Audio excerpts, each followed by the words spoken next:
Eh, Selamat malam, salam di sana malam ya. Nang kini awan ya sih an.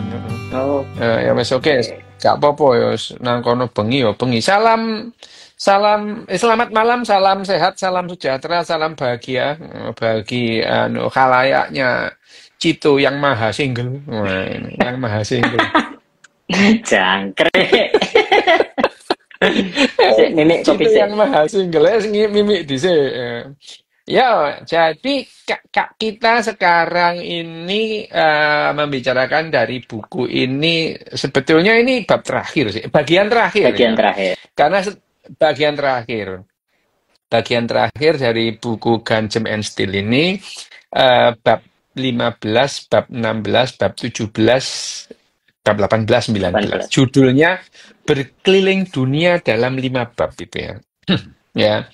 Di bab 15 ini membicarakan tentang apa ini bahasa Indonesia bangsanya Yali gitu ya. Bangsanya Yali. Bangsanya Yali karena di buku ini yang bertanya adalah Yali seorang seorang Papua gitu. Nanti bab 16 itu ini berbicara tentang sejarah Australia dan Papua gitu ya. Mm-mm. Di bab 15. Bab 16 itu bagaimana bab 16 itu bercerita tentang sejarah Asia Timur, Eh, tentang Cina terutama ya, Cina tentang menjadi Cina Cina, gitu ya. terus bagaimana Ya, Jepang.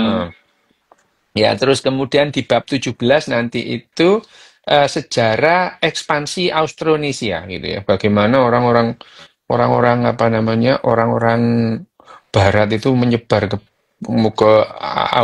ke Asia dan Australia gitu ya. Terus kemudian yang bab ke-18 itu sejarah Eurasia dan Amerika dibandingkan ya, Mm-mm. dibandingkan gitu. Sementara nanti bab 19 itu sejarah mengenai Afrika. Ini sekali lagi ya karena eh, eh, Jared Diamond itu menjelaskan mekanisme kenapa menjadi seperti sekarang ini. Jadi kenapa yang namanya apa namanya dunia itu menjadi seperti sekarang itu yang di apa namanya yang dijelaskan mekanismenya oleh Jared ini misalnya di bab ini lah ya di bab ini kita membaca tentang bagaimana bagaimana yang namanya Australia dan Papua itu, yang dulunya itu adalah populasi paling tinggi teknologinya dibandingkan populasi yang lain. Ya, jadi 40.000 tahun yang lalu yang namanya Papua dan Australia itu menjadi satu benua gitu ya.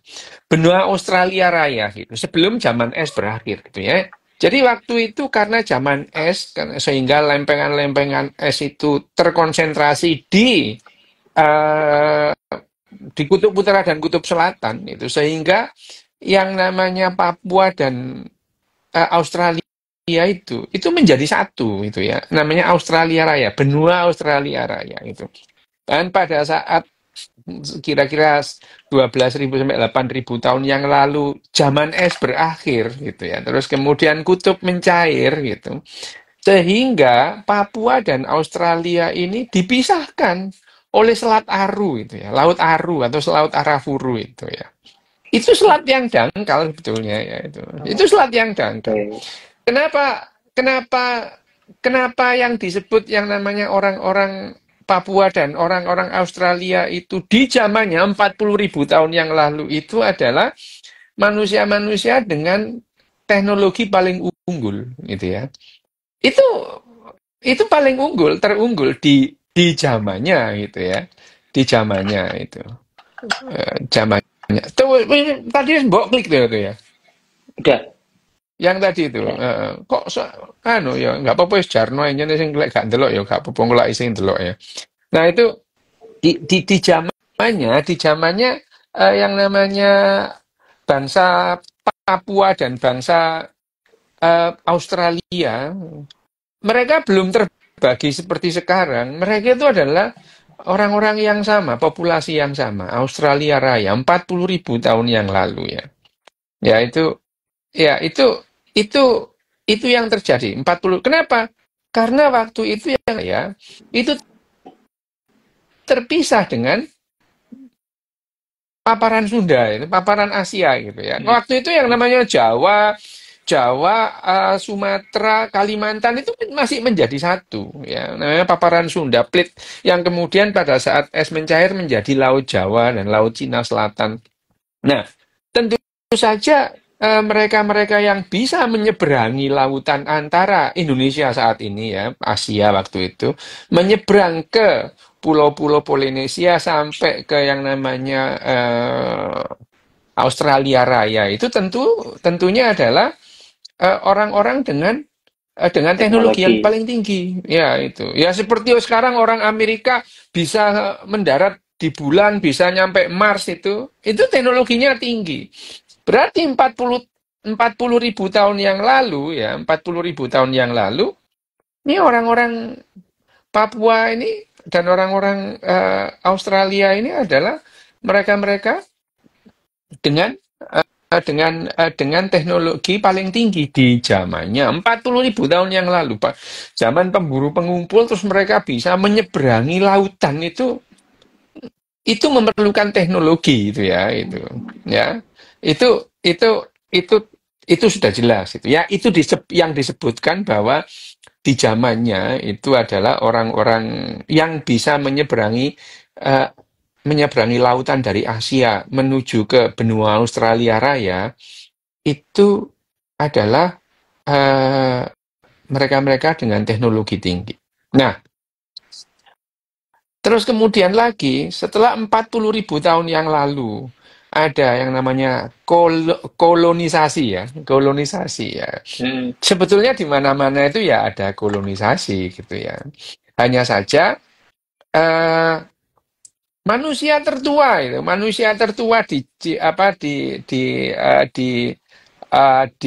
di Papua atau di Australia atau benua Australia Raya itu ya Homo sapien tidak pernah ditemukan manusia lain gitu ya.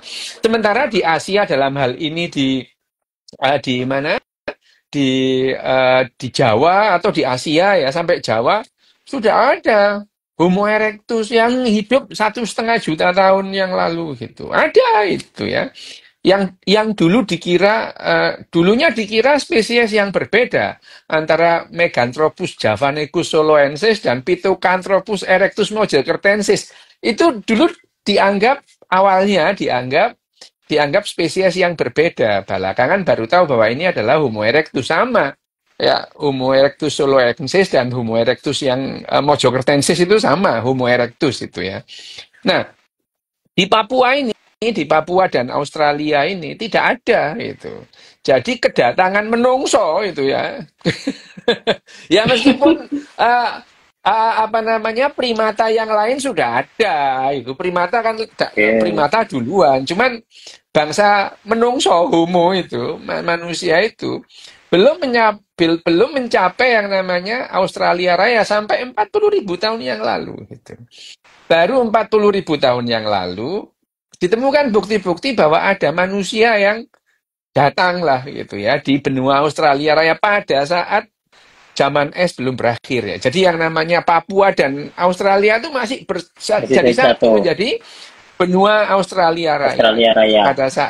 Pada saat zaman es berakhir, es mencair gitu ya. Terus kemudian paparan Aru atau paparan Arafuru itu ya yang sekarang menjadi Laut Aru atau Laut Selat Arab. Aru itu Laut Arafuru itu jadi lautan. Ini sebenarnya lautan dangkal yang dulunya adalah dataran rendah pada saat terjadi Australia Raya itu. Nah, ini juga yang membuat pertanyaan-pertanyaan. Lu kok bisa yang dulunya itu ya, yang dulunya orangnya sama, sekarang yang namanya orang Papua dengan orang aborigin Australia itu jauh Kok berbeda beda? itu. Beda, sama sekali berbeda. Dalam hal apa? Dalam segala hal itu berbeda gitu ya. Dalam segala hal itu berbeda. Nah, apa namanya yang jadi pertanyaan Yali dari awal itu kan pertanyaannya kenapa orang Eropa yang menjajah Lebih orang-orang naiknya. Papua dan Australia kok tidak sebaliknya gitu Sementara kenapa di Papua ini sulit orang itu apa namanya pertanyaannya. Mengembangkan. Bukan hanya itu, sulit orang Papua itu terus kemudian berdamai dengan dengan suku-suku tetangganya gitu ya. Oke. Dengan suku-suku tetangganya. Bahkan bahkan yang jadi pertanyaan apa namanya? Yang jadi pertanyaan besarnya itu adalah ini kenapa ya gitu ya. Justru yang namanya yang tadinya orangnya sama gitu. eh, Papua dan orang-orang Australia itu sudah sangat berbeda. Ini apa yang menyebabkan gitu? Karena sekarang kalau dilihat, kenapa sekarang Papua itu sendiri, Papua tentu saja lebih maju, lebih teknologinya, lebih modern ketimbang orang aborigin gitu ya. Ya, tapi bagi orang Eropa dua-duanya terbelakang gitu. Ya, itu dua-duanya terbelakang, bahkan di akhir abad ke-19 atau awal abad 20, orang-orang Eropa itu menganggap jangan-jangan ini ya orang aborigin itu mesengling itu ya. Orang setengah loh, iya itu. Jadi kurang ajar banget loh orang Eropa, tapi ya enggak loh ya. Wong itu pengetahuan ya. Pengetahuan itu tidak ada yang bertendensi apa Moral. namanya moral atau membuli atau merendahkan gitu ya enggak itu. Misalnya kalau sekarang itu apa dibilang orang Indonesia itu IQ-nya itu 78,4 gitu misalnya ya. Itu bukan menghina, emang segitu itu ya. Bukan menghina itu ya. Lah memang cuma segitu, mau apanya yang menghina gitu ya. Itu yang jadi. Nah, jadi orang-orang Eropa di akhir abad 19 itu masih menganggap atau awal abad 20 masih menganggap bahwa yang namanya dalam teori evolusi itu eh, orang-orang aborigin itu bukan Homo sapien gitu. Itu adalah mesengling ya. Kira-kira pada sampai batasnya antara gorila dan menungso gitu ya gitu. Pada saat itu memang ya belum teori evolusi atau teori genetika belum Pengetahuannya belum seperti jauh ya. sekarang. Pengetahuannya. Nah, setelah kita paham, lah mereka itu sama persis itu ya. Cuman kulitnya aja beda itu. Kulitnya beda, penampakannya beda. Padahal semuanya sama, Homo sapien itu ya, Homo sapien. Nah, pertanyaannya adalah bagaimana yang dulunya itu satu itu ya, Papua dan Australia itu kok sekarang bisa jadi sangat berbeda itu ya. Oke. Padahal Selat Torres itu jaraknya itu cuma 145 kilometer. Itu yang memisahkan antara Papua paling selatan dengan dengan Australia paling utara. Cuman terpisah 145 kilometer. Lautan dangkal gitu ya. Yang lautan dangkal bisa mengakibatkan perbedaan yang demikian tajam gitu ya. Demikian dan tajam. Nah, padahal kalau di nanggon hujan tuh. Dan Oh, sing udan nggone Cito. Nang kene gak udan gitu. Lah gerimis nang jobo gitu ya. Gerimis tok ya. Gak apa-apa. Cito nang kono diudani.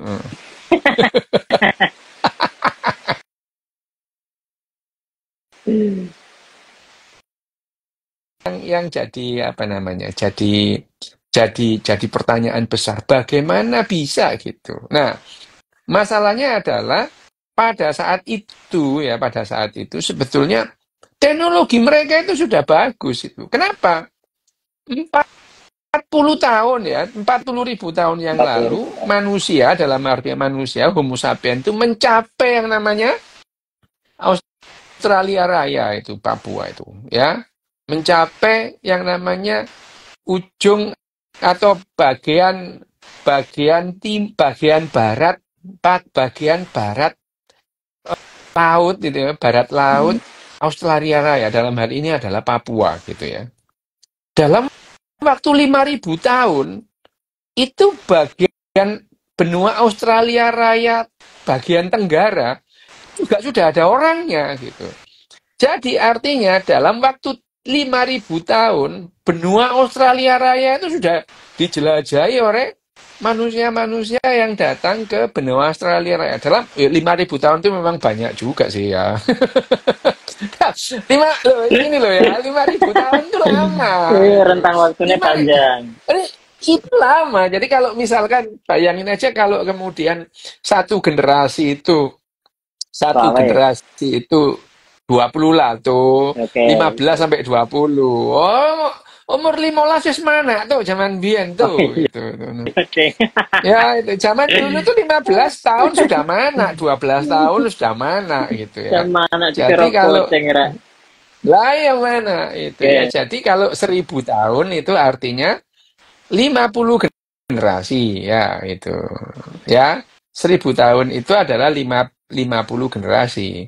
Berarti 5.000 tahun piro? Tuh. Ya, 500. 50 ping 5. Ya.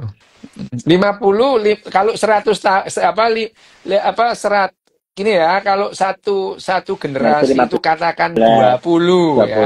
20. Katakan 20 wes lah wes ya, 20. Kalau 20 tahun itu satu generasi, berarti 100 tahun 1.000 tahun itu adalah 50 50. generasi. Ya. Jadi lek 5.000 yo ping 05 gitu ya.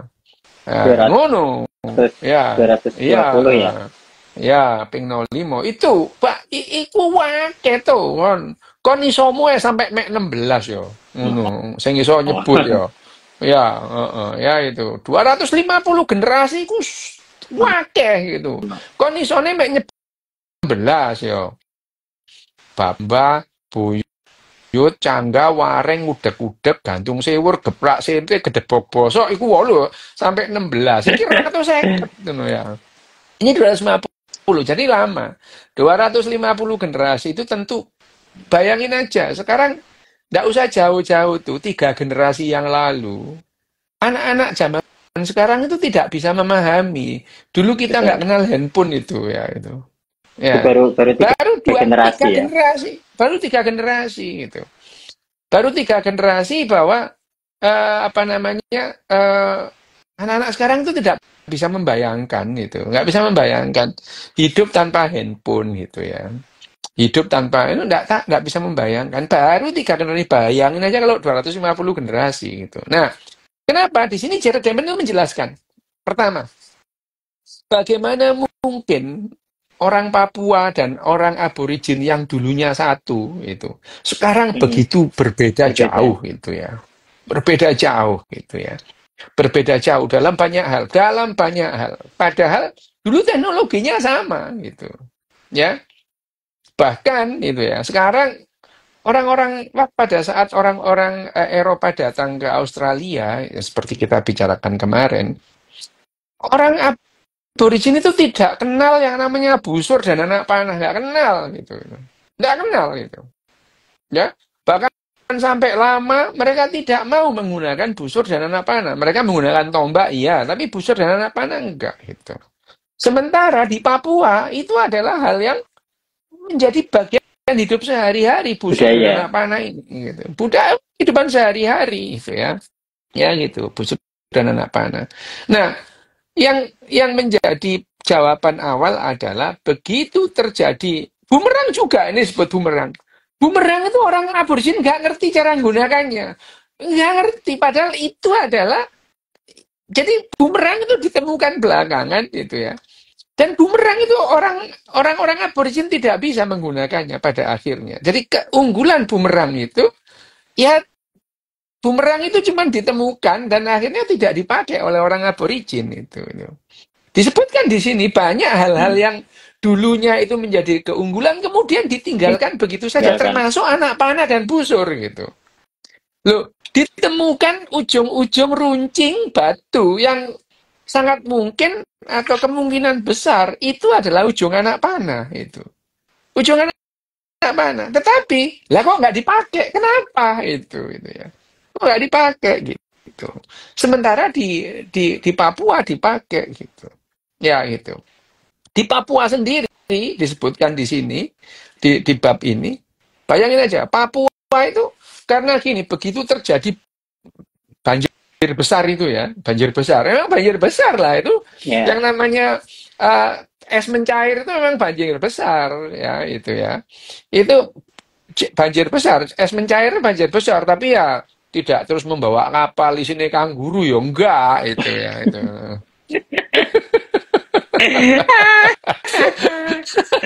Jadi kisah kisah banjir besar itu terjadi faktual pada saat zaman es berakhir gitu ya. Zaman es berakhir, banjir besar, terus kemudian sehingga yang namanya Papua dan Australia itu terpisah gitu. Bisa. Terpisah oleh Laut Arafuru itu, Aru itu, Laut Aru atau Laut Arafuru itu. Nah, dengan demikian pada saat itu dalam waktu 12.000 tahun lah katakanlah ya itu yang namanya Papua dan Australia ini terpisah terisolasi secara geografis. Geografis. Isolasi secara geografis itu. Ya itu. Jadi bayangin aja kalau itu terjadi 10.000 tahun, katakanlah 10.000 tahun lah ya itu. Katakanlah 1.000 tahun. Ini malah ngomong Yosudarso. Yosudarso itu mati di atas KRI Macan Tutul gitu ya. Di Laut Arafuru ya sih memang. Loh, tapi ya pada saat itu ini ngomong soal Yosudarso loh ya. Zaman itu Indonesia itu punya pesawat pembom tercanggih itu di zamannya itu. Bener itu. Ya itu TU-26 itu memang wah, Tupolev pembomnya yang selain Soviet yang punya Indonesia gitu. Indonesia itu punya 60 biji gitu. Itu Wow. pembom Tupolev itu ya itu. 60 biji. Sampai orang Australia itu takut. Takut sama yang namanya armada pesawat pembomnya Indonesia karena pembom itu bisa membawa satu-satunya pembom yang bisa membawa peluru anti kapal. Itu takut. Orang armada Australia itu takut sama Indonesia waktu itu. Itu zamannya perang itu, ya Sudarso itu.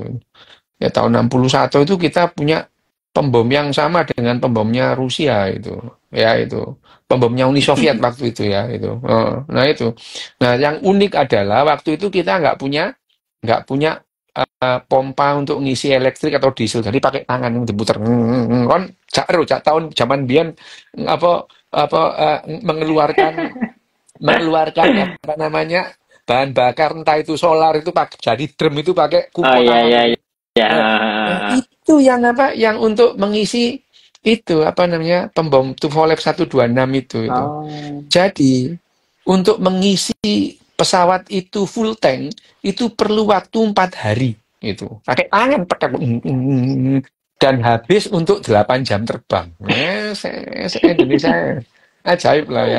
Tapi waktu itu yang namanya kekuatan angkatan udara Indonesia ditakuti sama tahun 60 ya, 61 itu ditakuti oleh Australia. Australia itu takut itu. Dulu itu ya, sekarang ya enggak itu. Enggak apa, waktu itu berubah. Nah, balik lagi nih kita ke Papua itu. Papua dan Australia. Papua Australia itu dia terpisah secara geografis itu. Ya katakanlah sudahlah 10 katakan 1.000 deh itu 1.000 tahun itu. Berarti 1.000 tahun itu tadi berapa itu tadi? 200 50 250 generasi. generasi gitu ya. Sehingga itu terisolasi secara geografis sehingga kulitnya itu antara orang Papua dan orang aborigin juga beda gitu. Rambutnya itu kalau orang Papua kan keriting kruwel gitu ya.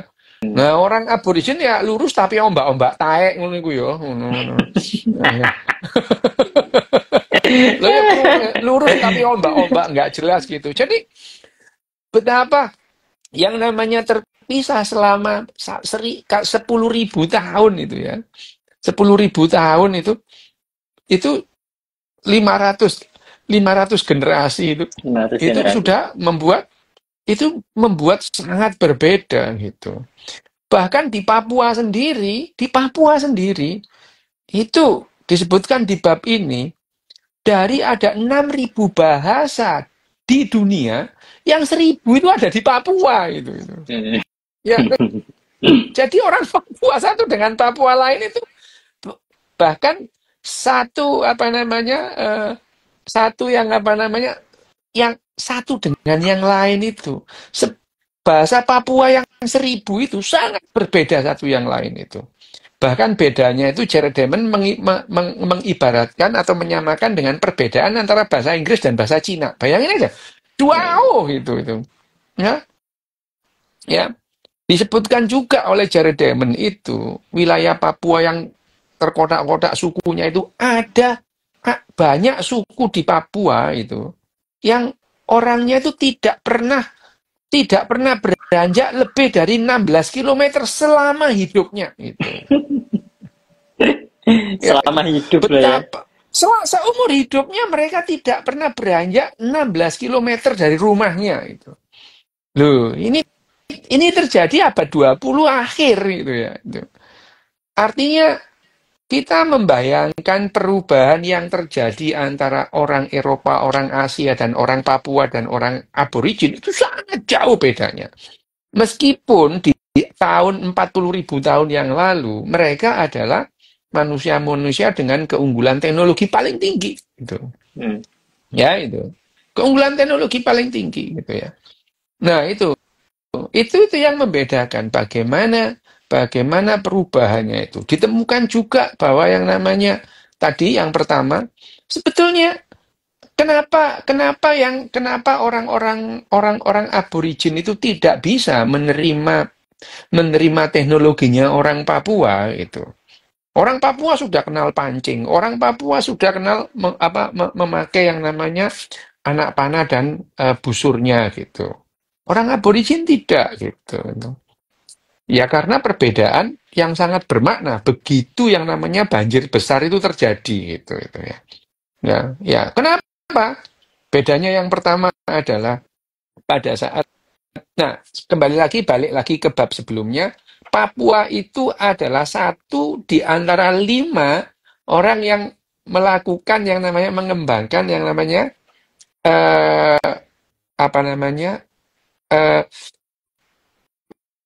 makanan apa namanya apa tuh? Itu apa jenenge pertanian mandiri gitu ya. Ya. Setelah 5 mengingat lagi di dunia ini ada 5. Yang pertama adalah Cina, yang kedua adalah bulan sabit subur, yang ketiga adalah Andes, keempat Mesoamerika, dan yang kelima adalah Papua gitu. Papua ini adalah satu dari 5 masyarakat yang mengembangkan pertanian mandiri gitu. Ya tidak dipengaruhi oleh tidak datang dari daerah lain. Loh, kenapa itu? Kok demikian berbeda dengan bagian-bagian yang lain? Dan Papua sampai sekarang itu sampai akhirnya ditemukan oleh orang-orang ditemukan dalam tanda kutip ya ditemukan itu oleh orang-orang Eropa. Dia tidak bisa mengembangkan yang namanya tulisan, nggak kenal tulisan gitu ya. Tidak kenal organisasi yang kompleks gitu ya. Sampai ditemukan oleh orang-orang Eropa abad ke-16 itu ya. Pada tanggal abad 16 pertama kali dilewati orang Portugis itu 15 tahun 1511 itu. Terus kemudian diklaim oleh orang Belanda itu ya. Terus kemudian dibagi yang barat diklaim oleh orang Belanda, terus kemudian yang timur diklaim Inggris dan Jerman itu. Sampai saat itu mereka tidak mengembangkan yang namanya belum bisa mengembangkan organisasi. Tulisan juga tidak gitu ya. Masyarakat tidak kompleks gitu. Kembali lagi karena yang menentukan yang disebut sebagai spesialis kria itu, spesialis yang misalkan spesialis mikir, spesialis ngarang gitu itu. Mereka tidak punya. Kenapa? Karena sampai kontak lagi dengan orang-orang di luar Papua, Papua itu tidak pernah populasinya lebih dari 1 juta, tidak pernah itu. Ya, tidak pernah itu. Sementara yang di bulan sabit subur Cina berjuta-juta itu ya.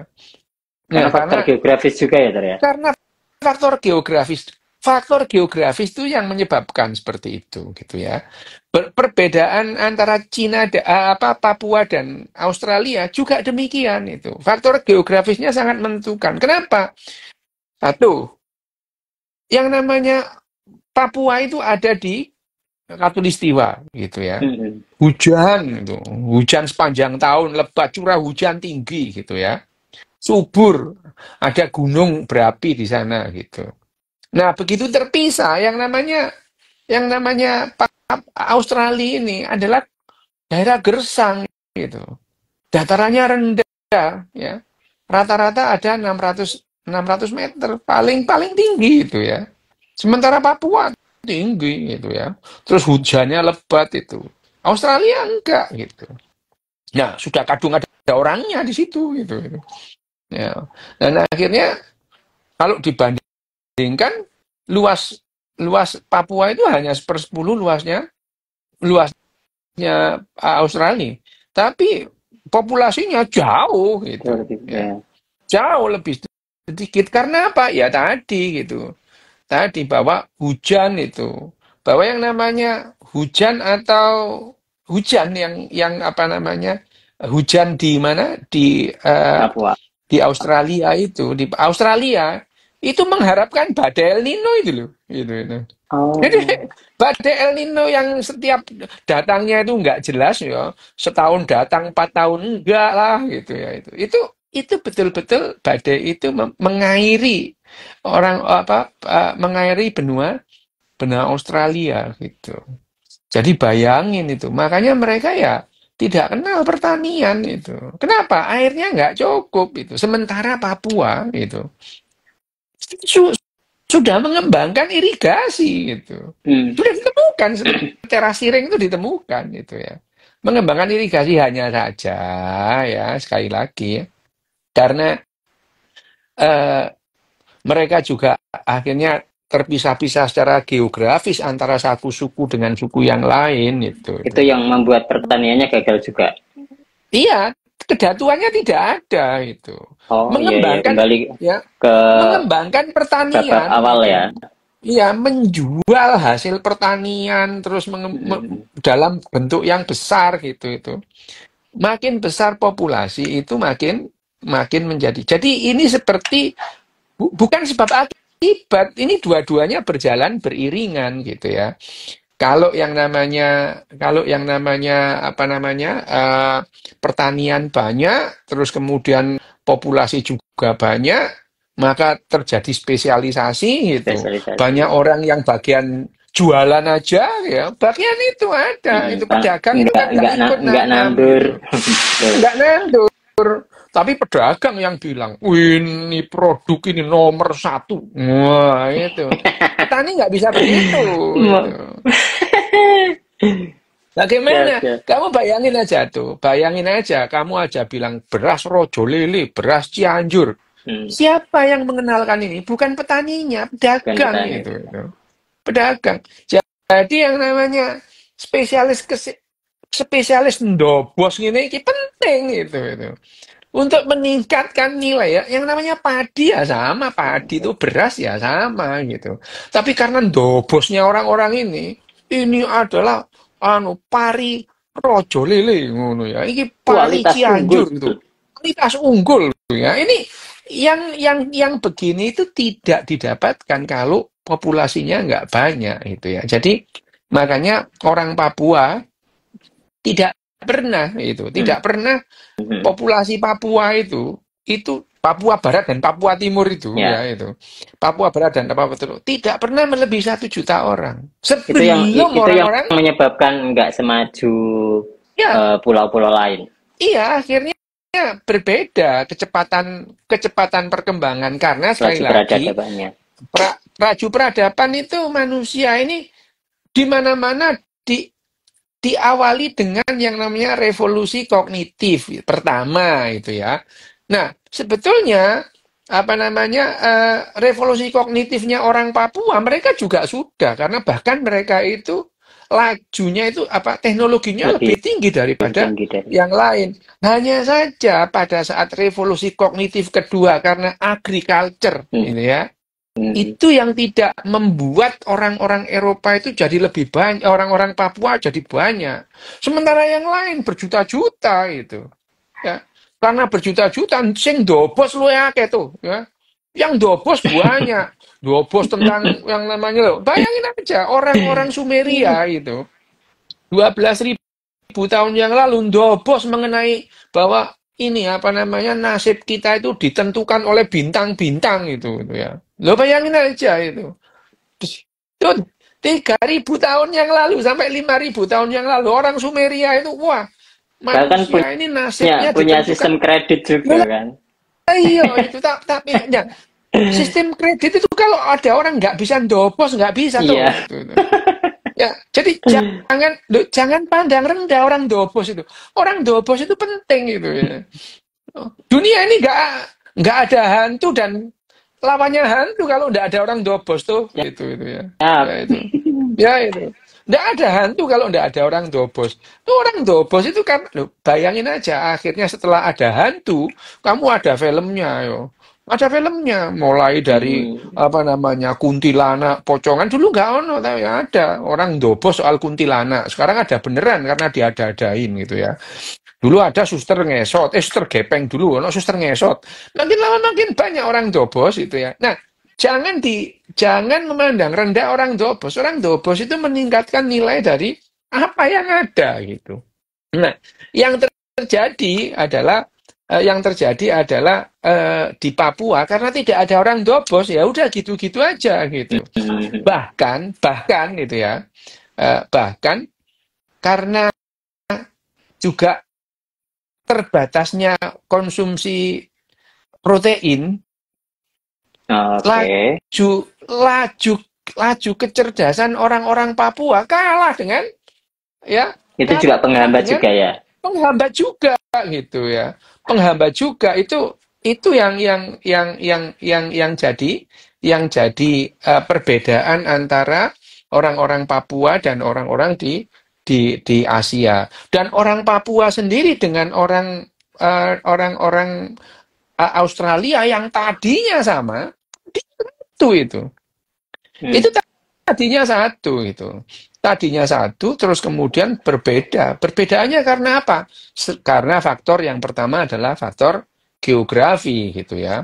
Nah, yang di Australia itu adalah daerah subtropis, ya, bukan daerah khatulistiwa seperti di Papua gitu ya. Ya itu yang jadi yang perlu dicatat oleh apa namanya dicatat oleh siapa namanya Jared itu dalam penelitiannya. Nah, apa namanya penelitian itu yang jadi apa namanya jadi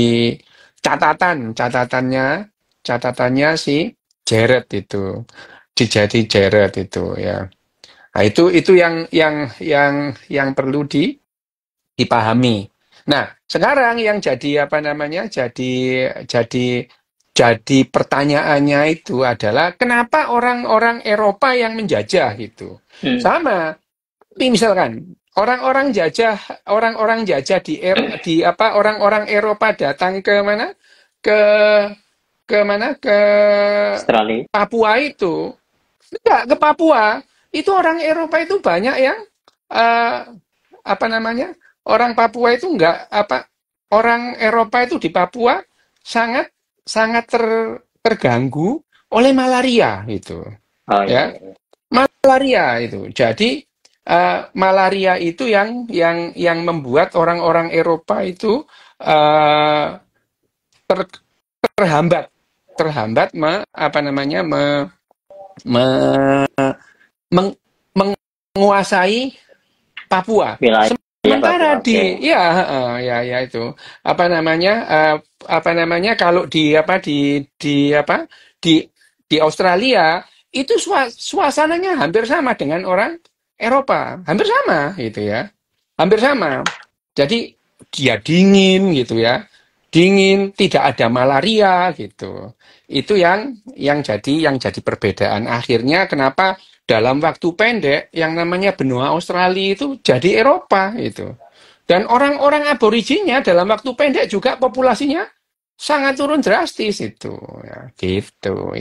Itu yang Karena dijelaskan imigran atau iya sih, iya, karena imigran. Jadi yang namanya kolonisasi yang dilakukan oleh orang-orang Eropa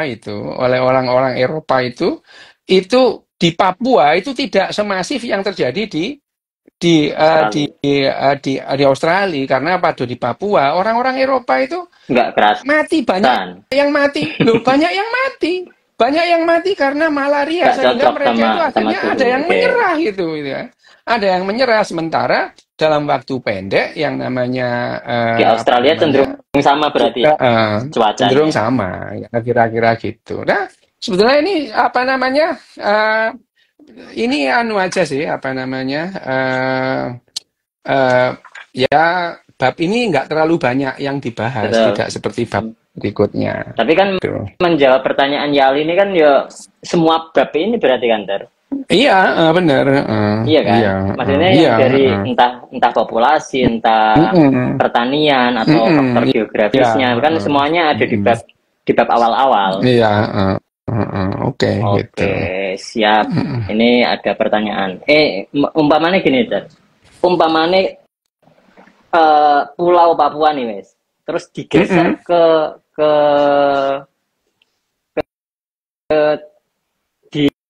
ini wes diletakke di wilayahnya Australia. Apakah laju peradabannya berbeda juga? Enggak selalu lah ya, karena yang namanya ini ya kan yang menjelaskan itu segala sesuatu itu hanya berkorelasi meskipun tidak sebab akibat gitu ya, gitu ya. Itu tidak ada apa namanya, tidak ada yang namanya faktor tunggal, itu tidak ada. Hanya saja ini yang apa namanya yang menjelaskan, Jared Diamond itu menjelaskan faktor-faktor atau variabel-variabel yang membuat yang namanya variabel-variabel yang menjadikan seperti itu. Oke, ada pertanyaan tuh? Ada dong. Oh, mati sampean pertanyaannya aneh-aneh. Apa? Ayo. Duluan telur atau ayam, nenek moyang apa? Ayam apa dong? Apa? Duluan telur atau ayam, nenek moyang ayam apa dok? Evolusi dari apa? Missing link dari hewan apa? Bukan kalau pertanyaannya duluan ayam apa telur, itu ya jelas telur duluan lah tuh itu. Kenapa? Karena telur itu dan ayam itu identik genetikanya, genetiknya itu. Secara genetik identik. Yang beda itu kalau telur ayam sudah dikawinin ayam cowok, begitu bertelur, itu telurnya itu beda lagi ya. Itu sudah beda itu. Jadi kalau yang namanya telur itu seperti bayi terus jadi dewasa itu, jadi ayam telur, gitu ya. Itu. Ya gitu. Jadi duluan telur ya. Dok, ada berita yang bilang kalau 11 juta tahun lagi kromosom Y bakalan musnah, bener nggak dok? Ya. Kalau gitu ya kita lihat nanti tuh ya, nggak sekarang gitu. Kita nggak bisa 11 juta tahun ini suwe loh, lama loh itu. 11 juta ya barangkali kita sudah terus tuh. Kita mau membuktikan gimana? Loh lah iya, kita udah punah itu. Oke. Pertanyaannya udah itu dok. Ya wes, oke. Oke, terima kasih teman-teman. Oke. Next, bab 16. Bagaimana Cina menjadi Cina. Oke. Kalau situ ya.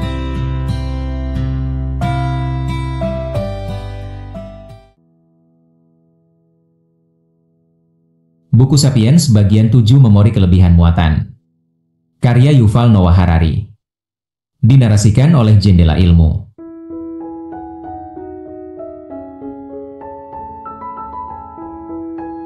Evolusi tidak membekali manusia dengan kemampuan untuk bermain sepak bola. Benar, ia memproduksi kaki untuk menendang, siku untuk menyikut, dan mulut untuk memaki. Tetapi dengan semua itu yang bisa kita lakukan mungkin adalah latihan melakukan tendangan penalti sendiri. Untuk masuk ke sebuah pertandingan dengan orang asing yang kita temukan di halaman sekolah pada sore hari, kita tidak hanya harus bekerja secara terpadu dengan rekan satu tim yang mungkin belum pernah kita jumpai sebelumnya, tetapi kita juga harus tahu bahwa 11 pemain di tim lawan bermain dengan aturan yang sama.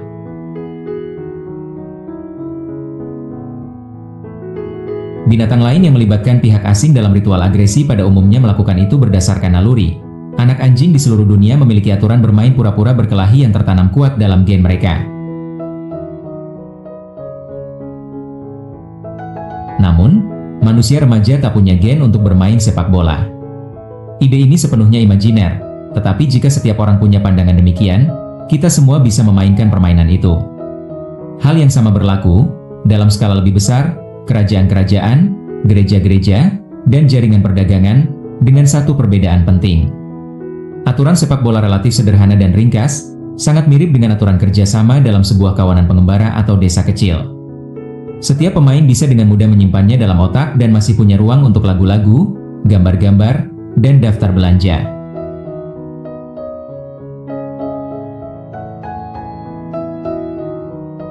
Namun, dalam hal ini sistem-sistem besar yang bekerja sama melibatkan bukan hanya 22, melainkan ribuan, bahkan jutaan manusia, membutuhkan penanganan dan penyimpanan informasi dalam jumlah sangat besar, jauh lebih besar dari yang bisa disimpan dan diproses oleh otak satu manusia. Masyarakat-masyarakat besar yang ditemukan dalam beberapa spesies lain, seperti semut dan lebah, bersifat stabil dan lentur karena sebagian besar informasi yang dibutuhkan untuk mempertahankannya tersimpan dalam gen.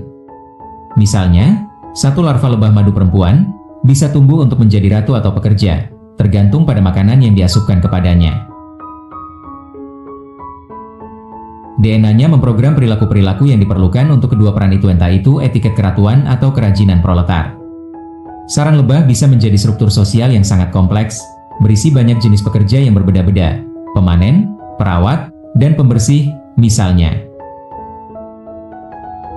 Namun, sejauh ini riset gagal mengidentifikasi lebah-lebah pengacara. Lebah tidak butuh pengacara karena tidak ada bahaya, misalnya ada yang berusaha melanggar konstitusi sarang lebah dengan mengambil hak lebah pembersih untuk hidup, hak kebebasan, dan hak mencari kebahagiaan. Akan tetapi, manusia melakukan hal-hal semacam itu sepanjang waktu. Karena tatanan sosial sapiens diimajinasikan, manusia tidak bisa mengamankan informasi penting untuk menjalankannya dengan hanya membuat salinan DNA mereka dan menurunkan DNA itu kepada keturunan mereka.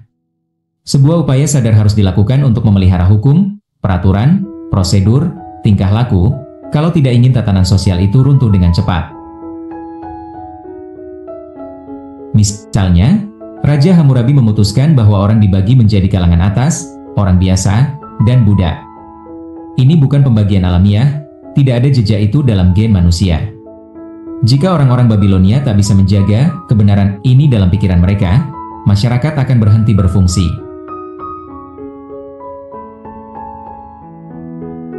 Demikian pula, ketika Hammurabi mewariskan DNA kepada keturunannya, itu tidak otomatis menanam aturan yang dia buat bahwa seseorang dari kalangan atas yang membunuh perempuan biasa harus membayar 30 shekel perak.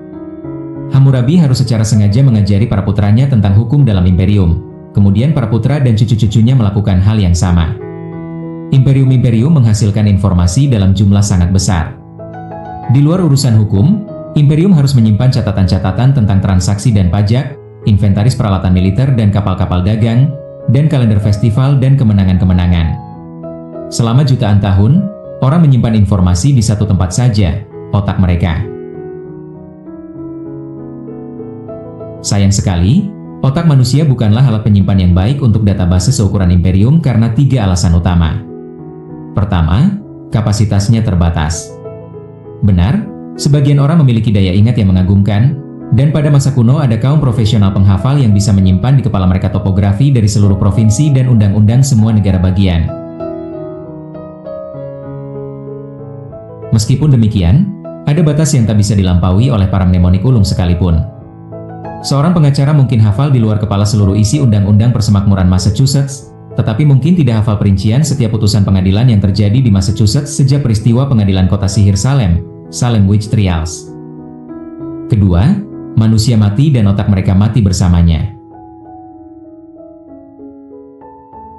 Setiap informasi yang disimpan di satu otak akan terhapus dalam waktu kurang dari seabad.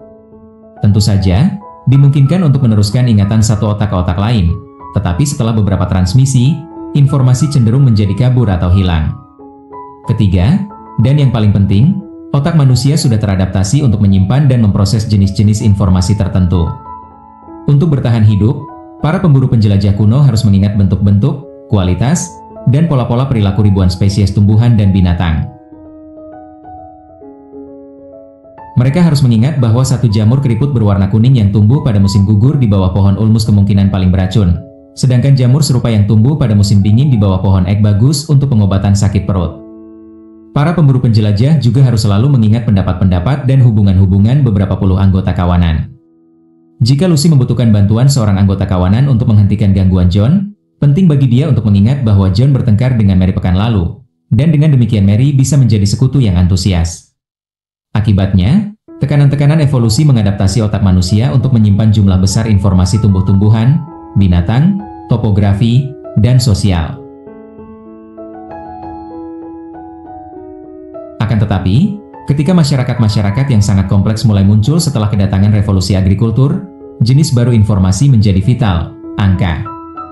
Para pengembara tidak pernah diwajibkan untuk menangani data matematis dalam jumlah besar.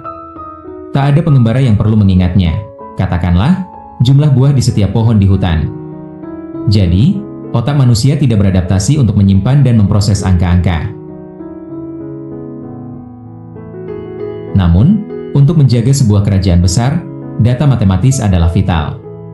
Tidak pernah cukup dengan membuat undang-undang dan menceritakan cerita-cerita tentang dewa-dewa penjaga. Seseorang juga harus mengumpulkan pajak. Untuk memajaki ratusan ribu orang, harus ada pengumpulan data tentang pendapatan dan harta benda orang-orang, data tentang pembayaran-pembayaran yang dilakukan, data tentang tunggakan-tunggakan, data tentang utang dan denda, data tentang diskon dan potongan. Belum lagi jutaan data kecil yang harus disimpan dan diproses. Tanpa kapasitas ini, negara tidak akan pernah tahu apa sumber daya yang dimilikinya dan sumber daya mana lagi yang bisa dialirkan.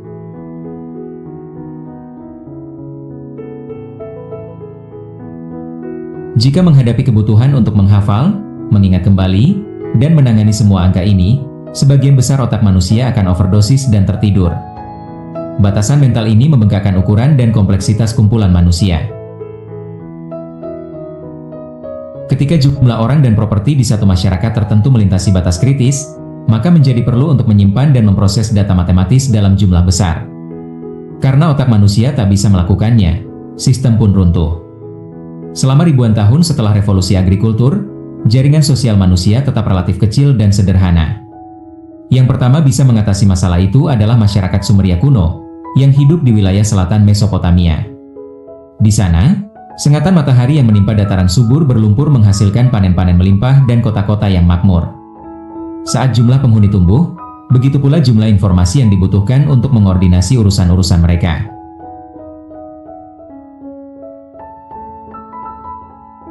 Antara tahun 3500 SM sampai 3000 SM, orang-orang Jinni Sumeria yang tak dikenal menemukan sebuah sistem untuk menyimpan dan memproses informasi di luar otak mereka, yang dibuat sesuai pesanan untuk menangani data matematis dalam jumlah besar. Dengan demikian, orang-orang Sumeria melepaskan tatanan sosial mereka dari batasan otak manusia, membuka jalan bagi munculnya kota-kota, kerajaan-kerajaan, dan imperium-imperium. Sistem pemrosesan data yang ditemukan oleh orang Sumeria itu disebut tulisan. Tertanda, Kushi menulis adalah sebuah metode menyimpan informasi melalui tanda-tanda material. Sistem tulisan Sumeria melakukan itu dengan menggabungkan dua jenis tanda yang dicetak pada lempengan tanah liat. Salah satu jenis tanda merepresentasikan jumlah. Ada tanda untuk 1, 10, 60, 600, 3600, dan 36.000. Orang Sumeria menggunakan satu kombinasi sistem angka basis 6 dan basis 10. Sistem basis 6 mereka memberi kita beberapa warisan penting, seperti pembagian hari menjadi 24 jam dan besar lingkaran menjadi 360 derajat. Jenis tanda lain merepresentasi orang, binatang, barang dagangan, teritori, tanggal, dan seterusnya. Dengan menggabungkan kedua jenis tanda, orang-orang Sumeria mampu menyimpan jauh lebih banyak data ketimbang otak manusia manapun untuk mengingat dan rantai DNA manapun untuk menyimpan kode. Pada tahap awal ini, tulisan terbatas pada fakta-fakta dan angka-angka. Novel hebat Sumeria, seandainya ada, tidak mungkin bisa dicukupi oleh lempengan-lempengan tanah liat. Menulis menelan banyak waktu dan publik pembaca masih minim, jadi tak ada orang yang punya alasan menggunakannya selain untuk menyimpan catatan. Jika kita mencari kata-kata bijak pertama yang sampai kepada kita dari para leluhur kita, 5.000 tahun lalu, kita akan sangat kecewa. Pesan paling awal yang ditinggalkan para leluhur untuk kita baca, misalnya, 29.086 ukuran jelai 37 bulan Kushim. Pembacaan paling mungkin atas kalimat ini adalah, sebanyak 29.086 ukuran jelai diterima dalam kurun waktu 37 bulan. Tertanda, Kushim. Sayang, naskah-naskah pertama dalam sejarah tidak berisi pandangan-pandangan filosofis, tak ada syair, legenda, hukum, atau bahkan kemenangan-kemenangan istana. Tulisan-tulisan itu adalah dokumen-dokumen membosankan tentang ekonomi, catatan pembayaran pajak, akumulasi utang, dan kepemilikan harta benda.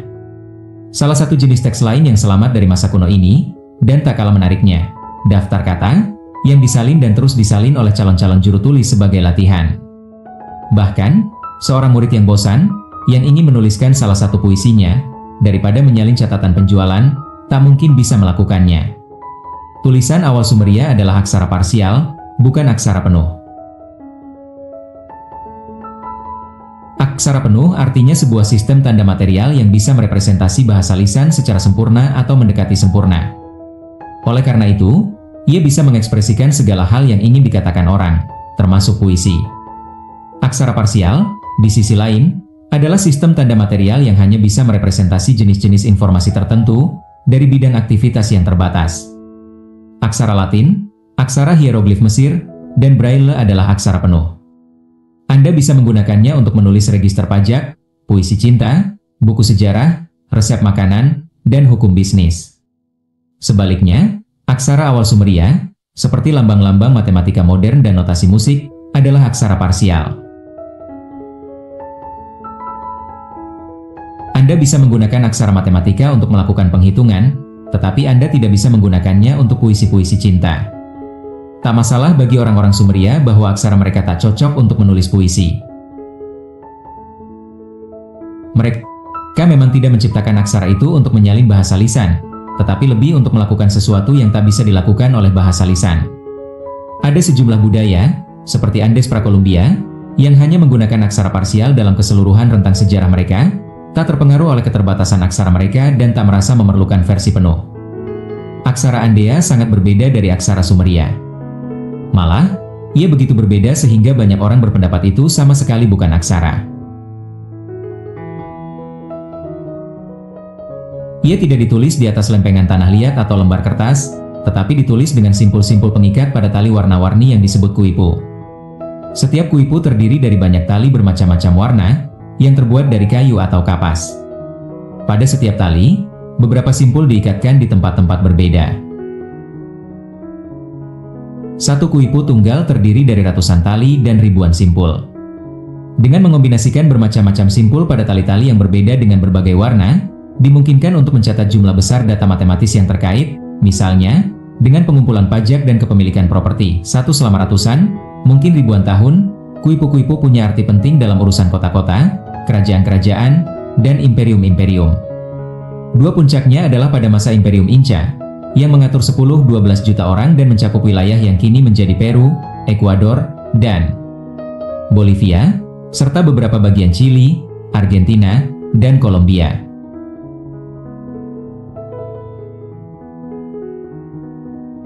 Berkat kuipu, orang-orang Inca bisa menyimpan dan memproses banyak sekali data, yang tanpanya mereka tak mungkin mampu menjaga mesin administrasi rumit yang dibutuhkan sebuah imperium sebesar itu. Nyatanya, kuipu begitu efektif dan akurat sehingga dalam tahun-tahun awal sejak penaklukan Spanyol atas Amerika Latin, orang-orang Spanyol sendiri memanfaatkan kuipu dalam pekerjaan. Memerintah imperium baru mereka. Problemnya adalah bahwa orang-orang Spanyol sendiri tidak tahu cara mencatat dan membaca kuipu sehingga mereka bergantung pada para profesional lokal. Para penguasa baru kontinen itu menyadari bahwa ini menempatkan mereka pada posisi yang lemah. Para ahli kuipu pribumi bisa saja dengan mudah menyesatkan dan menipu para tuannya. Jadi, ketika dominion baru Spanyol menjadi lebih kokoh, kuipu disingkirkan dan catatan-catatan imperium baru itu dibuat sepenuhnya dalam aksara dan angka Latin. Sangat sedikit kuipu yang selamat dari penjajahan Spanyol, dan sebagian besar yang tersisa sudah tak bisa dibaca lagi karena Sayang sekali, seni membaca kuipu sudah hilang. Keajaiban birokrasi masyarakat Mesopotamia akhirnya mulai ingin menuliskan hal-hal di luar data matematika yang monoton. Antara 3000 SM sampai 2500 SM lebih banyak tanda ditambahkan pada sistem Sumeria, pelan-pelan mentransformasinya menjadi aksara penuh yang kini kita sebut cuneiform. Sampai dengan 2500 SM, raja-raja menggunakan cuneiform untuk mengeluarkan putusan, para pendeta menggunakannya untuk mencatat kata-kata para dewa, dan penduduk berkedudukan di bawahnya menggunakannya untuk menulis surat-surat pribadi. Kurang lebih pada saat yang sama, orang-orang Mesir mengembangkan aksara penuh yang dikenal sebagai hieroglif. Aksara penuh lainnya dikembangkan di Cina sekitar 1200 SM dan di Amerika Tengah sekitar 1500 SM.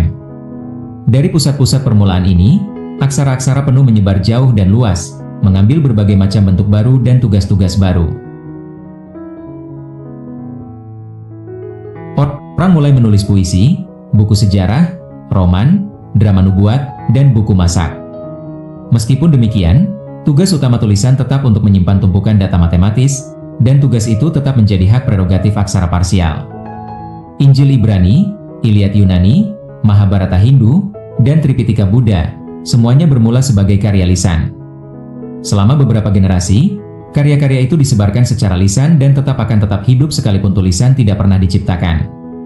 Namun, register-register pajak dan birokrasi yang rumit dilahirkan bersama-sama dengan aksara parsial, dan keduanya tetap tak terelakkan terhubung hingga kini seperti kembar siam. Bayangkanlah entry-entry sandi komputer dalam database dan spreadsheet. Dengan semakin banyaknya hal yang ditulis, dan terutama seiring tumbuhnya arsip pemerintahan sampai proporsi raksasa, problem-problem baru pun muncul. Informasi yang disimpan dalam otak seseorang mudah ditarik. Otak saya menyimpan miliaran bit data, tetapi saya tak bisa dengan cepat, hampir seketika, mengingat nama ibu kota Italia, lalu sesaat kemudian mengingat lagi apa yang saya lakukan pada 11 September 2001, kemudian merekonstruksi rute dari rumah saya menuju Universitas Hebrew di Yerusalem. Bagaimana persisnya cara kerja otak masih menjadi misteri, kecuali ketika Anda berusaha mengingat di mana Anda menaruh kunci mobil. Maka, bagaimana beratnya Anda mencari dan menarik informasi yang tersimpan pada tali-tali kuipu atau lempeng-lempeng tanah liat? Kalau hanya 10 atau 100 lempeng, tak masalah. Namun, bagaimana jika jumlahnya ribuan, seperti yang dilakukan salah satu pewaris Hammurabi, Raja Zimrilim dari Mari? Bayangkan sejenak bahwa sekarang adalah tahun 1776 SM. Dua orang Mari berkelahi atas kepemilikan sebuah ladang gandum. Jacob menekankan bahwa dia membeli ladang itu dari Esau 30 tahun lalu. Esau menyanggah dan mengatakan bahwa dia sungguh menyewakan ladang itu kepada Jacob untuk masa waktu 30 tahun. Dan sekarang, waktu itu sudah habis, dia bermaksud mengambilnya kembali. Mereka berteriak-teriak dan bergumul, lalu mulai saling dorong sebelum menyadari bahwa mereka bisa mengatasi perselisihan dengan pergi ke arsip kerajaan, yang di dalamnya tersimpan rekaman tindakan dan tagihan penjualan, yang berlaku pada semua real estate kerajaan. Setibanya di sana, mereka dibawa dari satu pejabat ke pejabat lain. Mereka menunggu sampai beberapa kali menghabiskan teh herbal, dan diminta untuk datang lagi esoknya, dan akhirnya mereka dibawa oleh seorang petugas tanpa merengut untuk mencari lempengan tanah liat mana yang relevan. Petugas membuka sebuah pintu dan membawa mereka memasuki sebuah ruang berisi deretan ribuan lempengan tanah liat di lantai dan dindingnya. Maka, tak mengherankan bila petugas itu merengut. Bagaimana dia harus menemukan lokasi catatan ladang gandum yang dipersengketakan itu 30 tahun lalu? Andai pun bisa ditemukan, bagaimana dia bisa mengecek silang untuk memastikan bahwa lempengan itu adalah dokumen terakhir terkait dengan ladang tersebut? Atau, ternyata dokumen itu hilang atau lumat kembali menjadi lumpur ketika bocoran hujan mengalir ke arsip tersebut?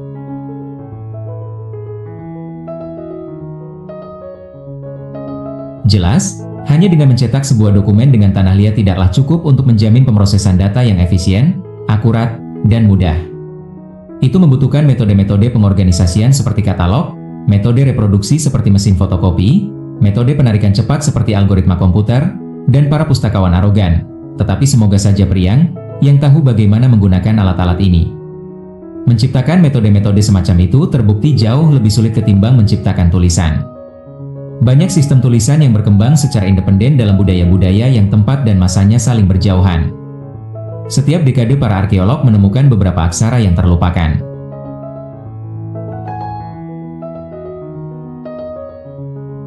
Sebagian mungkin terbukti bahkan lebih tua dari torehan-torehan tanah liat Sumeria. Namun, sebagian besar tetap menjadi keanehan karena mereka yang menciptakannya gagal menemukan cara-cara yang efisien dalam menyusun katalog dan menarik data. Yang membuat istimewa Sumer, juga Mesir era Fir'aun, Cina kuno, dan Imperium Inca, adalah bahwa budaya-budaya ini mengembangkan teknik-teknik yang bagus dalam mengarsip, menyusun katalog, dan memunculkan kembali catatan-catatan tertulis.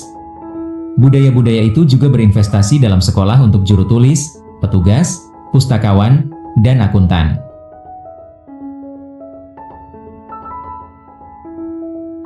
Sebuah latihan menulis dari satu sekolah di Mesopotamia kuno yang ditemukan oleh para arkeolog modern, memberi kita gambaran sekilas tentang kehidupan murid-murid ini. Sekitar 400 tahun lalu, saya masuk dan duduk, dan guru saya membaca saya. Dia berkata, ada sesuatu yang hilang. Dan dia mencambuk saya. Salah satu dari orang-orang yang bertugas berkata, mengapa kamu membuka mulut tanpa izin saya? Dan dia mencambuk saya. Salah satu yang bertugas dalam hal aturan berkata, mengapa kamu bangun tanpa izin saya? Dan dia mencambuk saya. Penjaga gerbang berkata, mengapa kamu keluar tanpa izin saya? Dan dia mencambuk saya. Penjaga kendi bir berkata, mengapa kamu meminum tanpa izin saya? Dan dia mencambuk saya. Guru Sumeria berkata, mengapa kamu berbicara dengan bahasa Akkadia? Dan dia mencambuk saya. Guru saya berkata, tulisan tanganmu tidak bagus. Dan dia mencambuk saya. Tiga para juru tulis kuno tidak hanya belajar membaca dan menulis, tetapi juga belajar menggunakan katalog, kamus, kalender, rumus-rumus, dan tablet. Mereka belajar dan menginternalisasi teknik-teknik membuat katalog, menarik, dan memproses informasi yang sangat berbeda dari yang digunakan oleh otak. Dalam otak, semua data diasosiasikan secara bebas.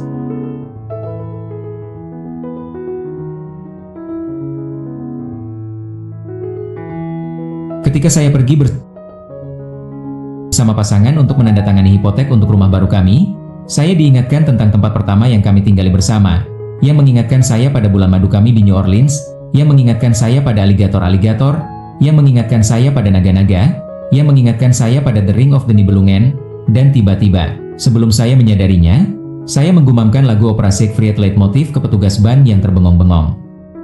Dalam birokrasi, beberapa benda harus disimpan terpisah. Ada satu laci untuk hipotek rumah, satu untuk sertifikat pernikahan, satu untuk register pajak, dan satu lagi untuk gugatan hukum. Kalau tidak, bagaimana Anda bisa menemukan sesuatu? Benda-benda yang bisa masuk lebih dari satu laci, seperti drama-drama musik Wagnerian, saya benar-benar menyusun dengan label, musik, teater, atau mungkin menciptakan kategori baru sekaligus, benar-benar bikin pusing kepala. Jadi, sepanjang waktu orang terus menambahkan, menghapus, dan mengatur kembali laci-laci. Agar bisa berfungsi, orang-orang yang mengoperasikan sistem laci semacam itu harus diprogram ulang untuk berhenti berpikir sebagai manusia, dan mulai berpikir sebagai petugas dan akuntan. Seperti yang diketahui siapapun dari masa kuno sampai kini, para petugas dan akuntan berpikir dalam cara tidak manusiawi. Mereka berpikir seperti rak-rak berkas. Ini bukan kesalahan mereka. Jika mereka tidak berpikir seperti itu, laci-laci mereka akan tercampur aduk dan mereka tidak akan mampu menyediakan layanan yang dibutuhkan pemerintahan, perusahaan, atau organisasi mereka. Dampak paling penting dari aksara pada sejarah manusia adalah benar-benar seperti ini. Aksara pelan-pelan mengubah cara manusia memikirkan dan memandang dunia. Asosiasi bebas dan pemikiran holistik menyerah pada kompartementalisasi dan birokrasi. Bahasa angka-angka dari abad ke abad, metode-metode birokratis pemrosesan data tumbuh semakin berbeda dari cara alamiah manusia dalam berpikir, dan semakin penting. Satu langkah pentingnya dibuat pada masa kurang lebih sebelum abad ke-19 M, ketika satu aksara parsial baru ditemukan, aksara yang bisa menyimpan dan memproses data matematis dengan efisiensi yang belum ada presidennya. Aksara parsial ini tersusun atas 9 tanda, merepresentasi angka dari 0 sampai 9. Membingungkan, tanda-tanda ini dikenal sebagai angka Arab sekalipun sebetulnya ditemukan pertama kali oleh orang Hindu. Bahkan lebih membingungkan lagi, orang-orang Arab modern menggunakan seperangkat angka yang tampak sangat berbeda dari angka-angka dari Barat.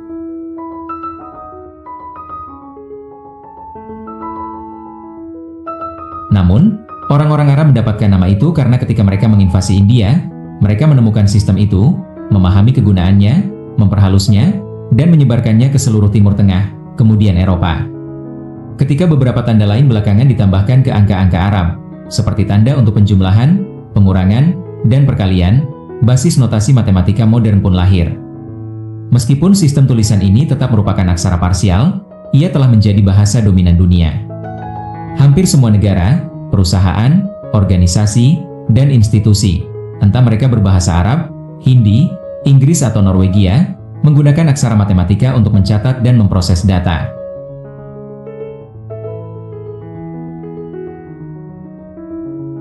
Setiap potongan informasi yang bisa diterjemahkan ke dalam aksara matematika disimpan, disebarkan, dan diproses dengan kecepatan dan efisiensi yang mencengangkan. Seseorang yang ingin memengaruhi keputusan pemerintah, organisasi, dan perusahaan karena itu harus belajar berbicara dalam angka-angka.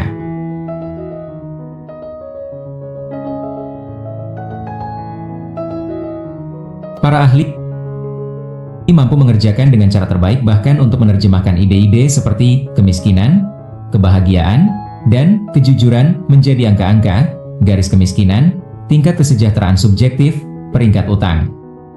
Seluruh bidang pengetahuan, seperti fisika dan teknik, sudah kehilangan hampir seluruh sentuhan dengan bahasa lisan manusia, dan dipelihara semata-mata oleh aksara matematik.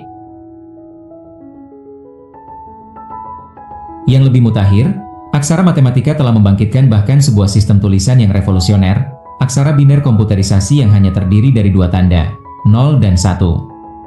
Kata-kata yang sedang saya ketik di papan ketik saya ditulis dalam komputer saya dengan kombinasi-kombinasi berbeda dari tanda 0 dan 1. Tulisan dilahirkan sebagai pembantu kesadaran manusia, tetapi semakin menjadi tuan. Komputer-komputer kita kesulitan memahami bagaimana Homo sapiens berbicara, merasa, dan bermimpi.